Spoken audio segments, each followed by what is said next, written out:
So the boys, Enoch and Tim, are planning on building a water wheel right here. They've had all kinds of glorious instruments out and papers, and they've drawn up plans, and they've been cutting wood, and they're doing marvelous work on it. The sun's gorgeous up there on those mountains right now. Anyway, yesterday they had this water blocked off to see, any leaks in that little, I don't even know what that thing is, that metal thing there, the sluice there. And so that's going on, and that's exciting. I'm not sure exactly what they're going to do with the power once they generate it. Haven't heard yet. But I'm sure they'll do something with it. It's been a rainy day today, off and on, which has been lovely.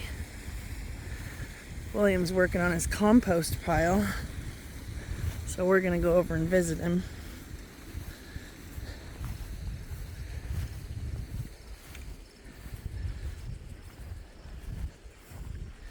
Any news to tell us, William?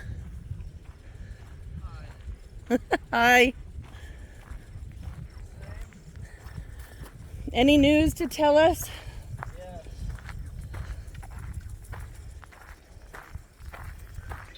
It's the end of May. We're making compost. We got the summer house covered and planted. What have you got in there right now? Melons and squashes. Wonderful. And a few tomatoes.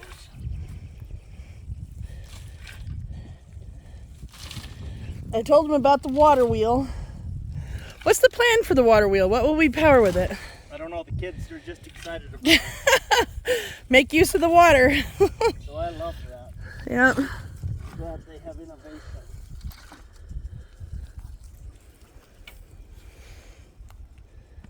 We need to build a compost turner with it.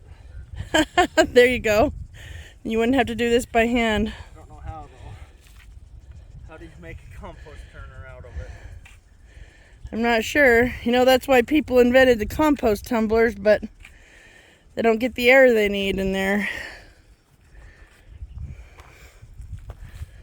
So it's just manual labor. One man, lots of labor. Right? Yeah. So I brought my kids out to do a 17-week class so I didn't have to do all this.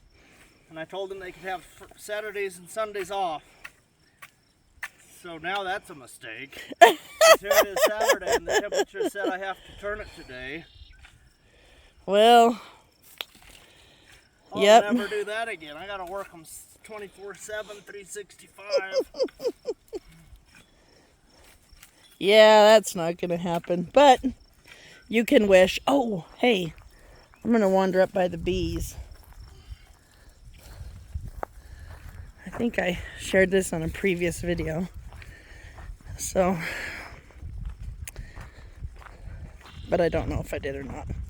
So I'll give you a brief update on it. The dog is angry that I'm leaving her out. So my oldest son, Ezekiel, loves bees and has wanted bees for some time. So he ordered 4 hives. We picked up the bees. Actually, we picked up the bees in our Buick. I think I should tell him the story of bringing the bees home. Yeah, we're a little bit crazy here. So I just gotta get a picture of that. Look at how beautiful that is. I love this time of day.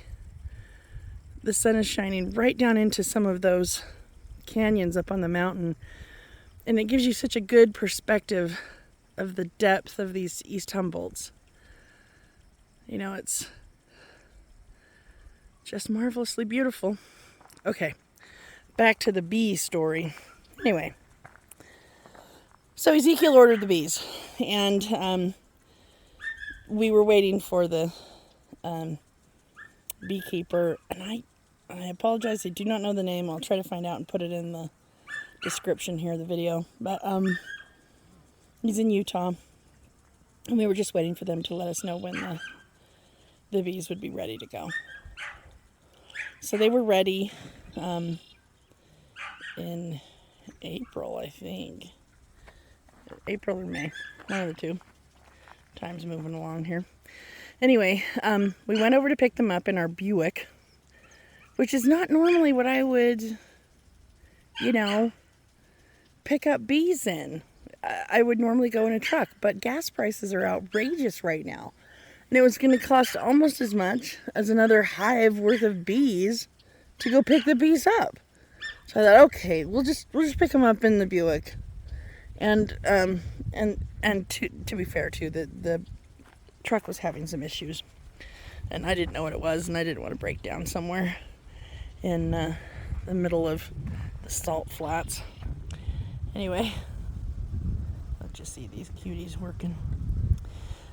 We drove over, we picked them up, we put them in the trunk, and of course they were making a wonderful buzz, in the trunk of the car. And we had a full car. We had 5 people in the car with us. And the bees managed to find their way out of the trunk and into the back seat of the car. So we didn't know this at first until we got somewhere. We went in to pick something else up, came back out a couple minutes later, and we all piled in the car. And then as we're driving away from the back seat, there's this yelling, "The bees, the bees, the bees!" We just pulled over back into the parking lot. Everyone just, opens up the doors before we're almost stopped. Piling out of the car to get away from the bees. Of course, when they get bees ready to move, they're usually very calm. It's just they buzz and it's scary. We have this, ingrained fear of buzzing, I guess. Anyway, we stuffed up every hole in that car with random bits of whatever. We had a couple of sweatshirts, and I think a pair of shoes went in there, and a blanket, everywhere where they could possibly get through. And then we drove 3 hours across the salt flats with the bees in the trunk of a Buick, because sometimes you just do what you gotta do to get the bees to your house. Anyway, here they are. None the worse for wear for their ride in a nice, comfy car. They're happily enjoying all of the blossoms that are everywhere right now. It's a glorious time of year. It's actually been really cool. Normally, by this time, we have lupines all over the mountain. But no lupines yet. So I'll have to do a video and show you the lupines when they start to blossom. They're just beautiful. Anyway. So anything besides bees and farmer course and compost to tell everybody about? I don't know what you said, but the only thing I have to say is have a good spring, grow food. There you go. There's not enough farmers in the world. World needs more farmers. Overpriced food, it's everybody's fault for not being a farmer. Yeah, there's a lot of... Bernie tries to comfort and encourage. My job is to accuse people. So it's okay. Good match, I guess. Well, there's a lot of fear right now in the world. People are freaking out about food shortages, and we hear a lot about it. There's a lot in the news. There's a lot from people outside of the news, their mainstream news. Eggs. Yeah, try to buy eggs. It's difficult to get eggs. I just firmly believe that there wouldn't really be a food shortage if everyone had a garden. Not everybody can raise everything, but if enough people are raising what they can, there's usually enough to spare. And I think more, I don't know, maybe I shouldn't say this, but I think that we could actually raise plenty of food to feed us, but I think what we will experience if there are actual food shortages is a lack of convenience. I think people will be more inconvenienced, because raising food like the methods that you've been teaching people for years, it's not that hard. It's just not convenient. Is that accurate? Is that a fair way to say it? Sure. Do you really want to get me started on that subject? Is that a video, a much longer video for another time? Give me your elevator speech on that. You got a 30-second On what's the subject? thought on I've heard you people? talk about 5 subjects Oh, in the I last know. 2 minutes. Food shortages and home gardens. First of all, people think that food shortages happen to people who don't have enough money to buy high-priced food. Historically, that's been true.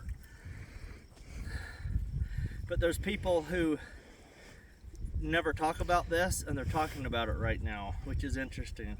But this has been happening for 6 years. It's been coming along, and if you've ever followed anything I've said online, which you probably haven't because nobody does, you will hear me saying there's a famine coming, and that just makes me a lunatic. Are you a nut? Yeah. It's all right. The problem isn't that there's food shortages in the U.S. because we just put a high-priced food on it, and then we buy food from other countries, and then they starve to death. That's been happening forever. Yeah. Ever since there was a corporate food system that went global. Like Rome. After the 1950s. So yeah, Rome did it too if you want to go Greece ancient. did it too. Yeah. But this time, hopefully I'm totally wrong, but what if there's not enough food to put a high price on? You go talk to a food scientist right now and ask them how the cornstarch is. Well, who cares about cornstarch? It'll be interesting to see how many people care in the next 2 years. Yep. Let's just see what happens. Hopefully I'm wrong. Plant a garden, just in case he's right. Oh, look at the beauty around here. You know, I'd love it if you guys sent me pictures of where you're at. Share what it's looking like in your neck of the woods. Share your garden. They're beautiful. All right, have a great evening.